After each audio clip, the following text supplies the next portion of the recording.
Tuan-tuan, seorang pakcik di Bukit Sekilau, dia tukang gali kubur tuan-tuan. Pukul 2:30 pagi dia nak mengebumikan mayat seorang lelaki yang mati kemalangan di Jabur.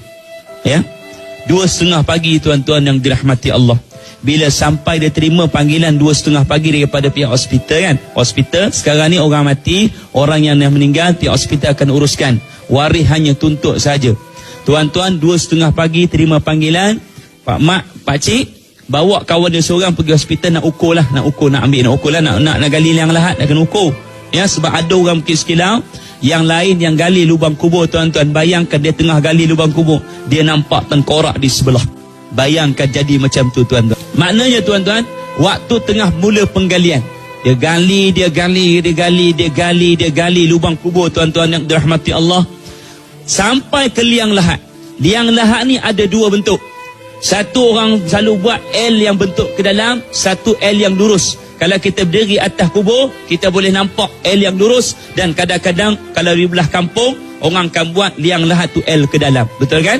Maknanya tuan-tuan nak bagi tahu, 3 orang duduk dalam gali lubang kubur, 2 orang duduk atas nak sambut tanah. Waktu penggalian dimulakan, penggalian dimulakan sampai nak liang lahat tu L ke dalam tu tuan-tuan. Waktu orang tengah cangkul menggunakan cangkul yang pendek tuan-tuan, di tengah dalam liang lahat tu sebau sesuku, tiba-tiba mata cangkul tu dia berlaga pada seolah-olah berlaga seperti berlaga pada batu. Bila berlaga pada batu, maknanya kita boleh membayangkan mata cangkul berlaga dengan batu, maka bunyi dia macam mana, betul kan? Dan seolah-olah seperti bunyi bila berlaga mata tu dengan batu tu, seperti seolah bunyi cermin yang pecah. Jadi semakin lama dia gali, makin dalam untuk liang lahat tu, tiba-tiba dia nampak macam benda yang berwarna hitam. Berwarna hitam tuan-tuan, ni cerita betul ni, saya tak tipu. Untuk pesanan saya tuan-tuan. Jadi bila dah ada nampak warna hitam tu, pihak yang menggali tu, pakcik tu kata, kita kambuh balik tanah. Kita kambus balik tanah, kita kata pergi tempat lain lah. Kita cukup jangan gali di sini. Tuan-tuan bayangkan tengah gali, siap gali, nak siap lagi sikit lagi nak gali liang lahat. Bila nampak benda warna hitam, terus tak gali. Bila tak gali tuan-tuan yang dirahmati Allah, pakcik tu kata, kita pergi jauh sikit, 100 meter kita tukar tempat. Ke bumi balik, kambuh balik tanah. Orang kambuh balik tanah tuan-tuan, kambuh balik tanah. Dia pergi sejauh 100 meter daripada tanah yang pertama, lubang kubur pertama, pergi 100 meter jauh sikit daripada lubang kubur pertama, buat penggalian kali yang kedua. Tuan-tuan, penggalian lubang kubur yang kedua dimulakan. Dia gali tuan-tuan lubang kubur kali yang kedua, dia gali, sampailah ke liang lahat tuan-tuan yang dirahmati Allah. Dengan jelas kali ni, tadi dia gali liang lahat tu sesuku, kali ni tengah sikit tuan-tuan. Bila dia gali sampai tengah tuan-tuan, memang penuh dengan jelas di seluruh liang lahat sampai tengah tu, daripada awal sampai tengah tu tuan-tuan, memang penuh dengan warna hitam panjang. Semakin dia gali tuan-tuan, kedengaran seperti bunyi tuan-tuan, hembusan nafas daripada dalam tu tuan-tuan, seperti bunyi hembusan yang cukup kuat, seperti bunyi angin yang ribut tuan-tuan. Semakin kuat dan semakin kuat tuan-tuan. Pakcik tu kata, kita kambus balik tanah. 2 kali tuan-tuan, dari kali lubang kubur tuan-tuan di Bukit Sekilau, 2 kali tuan-tuan kambuh balik tanah. Bila kambuh balik tanah tuan-tuan, kali ni tiba-tiba waris telefon, dia kata minta tolong cepat sikitlah gali lubang kubur, sebab mayat dah lama meninggal. 2:30 pagi tuan-tuan, mayat meninggal tuan-tuan. Dah pukul berapa? 6:30 gali. 6:30 gali kalau 2-3 jam tuan-tuan, satu lubang. Tuan-tuan bayangkanlah pukul berapa nak kebumikan mayat. Kita ni tuan-tuan, bila kita akan mati tuan-tuan yang dirahmati Allah, kata guru kami tuan-tuan, kita semua manusia, kita akan mati. Jangan takut, dia kata. Yang kita nak kena takut ialah macam mana kita mati menghadap Allah Subhanahu Wa Taala. Itu yang kita nak kena takut. Sebab tu siapa pun kita, hebat mana pun kita, jangan takut untuk kita mati. Yang kita nak kena takut, macam mana kita nak mati menghadap Allah Subhanahu Wa Taala. Kita boleh sebut tak kalimah la ilaha illallah? Orang pandang kita dengan pandangan yang buruk, itu pedulikan, sebab kita hidup kerana Allah Taala. Betul kan? Pasal kita hidup kerana siapa? Kerana Allah Subhanahu Wa Taala. Jangan fikir pasal orang lain. Kena ingat tu.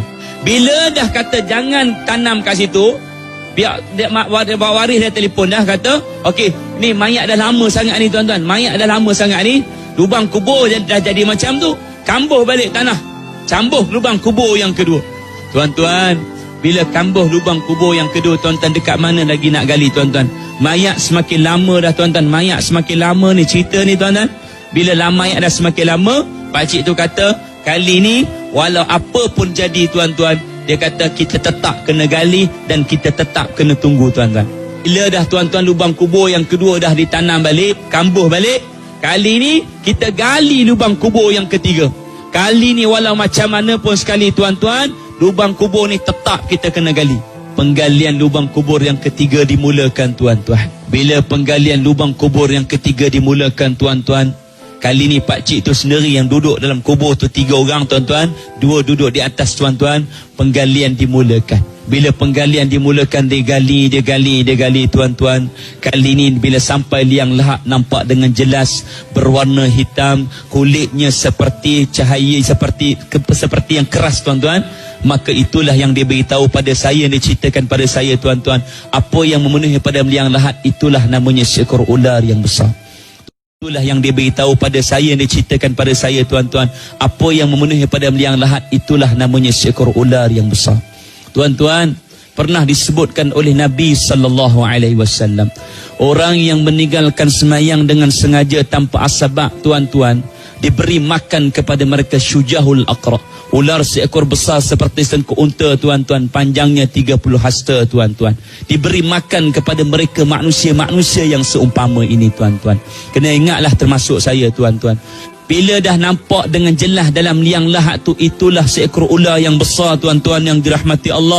Tiba-tiba yang duduk di atas tu menangis. Ada yang azan, ada yang berdoa, tuan-tuan, yang dirahmati Allah. Tiba-tiba, tuan-tuan, pakcik tu pun semua naik atas, 3 orang, 5 orang naik atas. Dia kata, aku nak kebumikan mayat, tolonglah ya Allah, permudahkan urusan aku nak kebumikan mayat. Mayat dah lama dah tertunggu, mayat dah lama dah tertanam, mayat dah lama dah terseksa. Tiba-tiba, tuan-tuan, binatang tu bergerak sedikit demi sedikit, tuan-tuan. Bila dia bergerak, semua orang dengan 5 orang tu jelas, nampak dengan jelas, dia berdiri di atas ekor dia dengan nafasnya seperti angin ribut, tuan-tuan.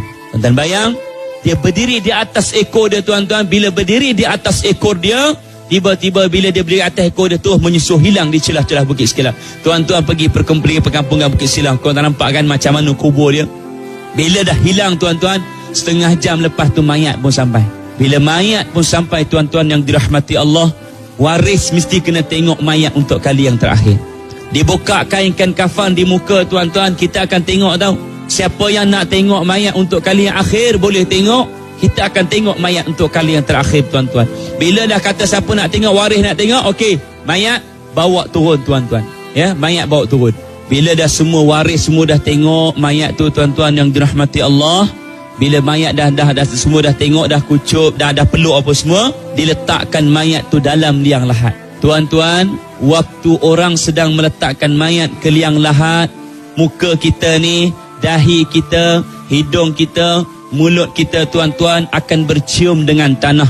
Kerana manusia asalnya daripada tanah, dan kemudian dia akan kembali daripada tanah. Kemudian, tuan-tuan, apabila diletakkan di belakang mayat tu dengan beberapa ketul tanah, tuan-tuan yang dirahmati Allah, baru orang nak letakkan papan liang lahat tu, tuan-tuan. Tiba-tiba dengan jelas, orang nampak dengan jelas, tuan-tuan, semua orang yang berada di situ, tiba-tiba orang nampak batuk makhluk yang namanya ular tadi, yang 5 orang tak cerita tadi, keluar daripada celahan-celahan lubang kubur, tuan-tuan.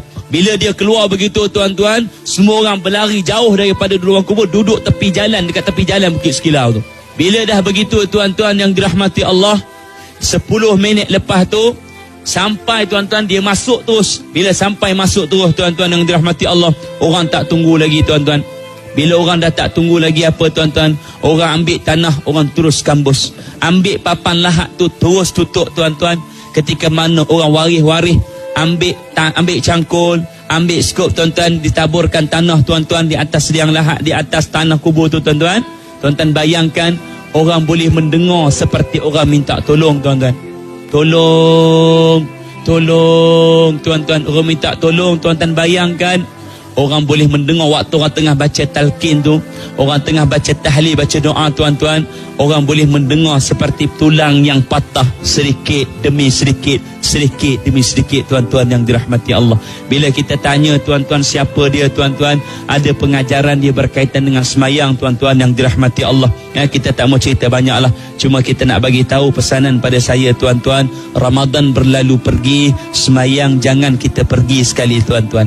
Ramadan akan datang di masa-masa yang akan datang, kita belum tentu bertemu dengan Ramadan akan datang tuan-tuan. Anggaplah kalau ini Ramadan terakhir untuk kita, jangan kita lupa bahawa kita juga akan kali terakhir bertemu dengan Allah Subhanahu Wa Taala ya.